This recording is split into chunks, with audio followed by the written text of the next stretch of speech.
ছাত্রলীগের নেতৃত্বে ও অনেক সন্ত্রাসী ছেলেদেরকে আনি আমার আম্মুকে মারধর করছে, আমাকে মারধর করছে। নোয়াখালী বেগমগঞ্জের রসুলপুর ইউনিয়নে বাড়িঘর ভাঙচুর, লুটপাট ও অগ্নিসংযোগ করার প্রতিবাদে সংবাদ সম্মেলন করেছেন ভুক্তভোগী পরিবার। নোয়াখালী থেকে আবু তাহের খোকনের পাঠানো তথ্য ও ভিডিও চিত্রে থাকছে নিউজ ডেস্কে বিস্তারিত। নোয়াখালী বেগমগঞ্জের রসুলপুর ইউনিয়ন ৯ নং ওয়ার্ডের মনু ব্যাপারী বাড়িতে যুবলীগ নেতা ফারুক এর নেতৃত্বে একদল সন্ত্রাসী ৮ মে সকাল 10:30টায় প্রবাসী ইউসুফ এর বাড়ি ভাঙচুর ও লুটপাট করার অভিযোগ উঠেছে। এতে প্রবাসীর পরিবারের গুরুতর সহ আহত 4 জন।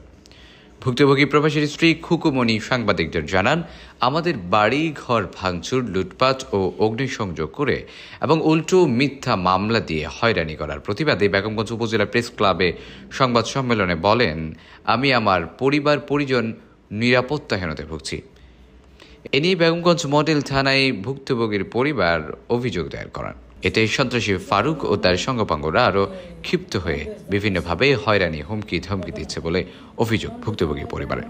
নোয়াখালী জেলা পুলিশ সুপার ও বেগমগঞ্জ মডেল থানার ভারপ্রাপ্ত কর্মকর্তার নিকট মিথ্যা মামলা প্রত্যাহার করে সুষ্ঠু তদন্তের মাধ্যমে ন্যায় বিচার সুনিশ্চিত করার দাবি জানান।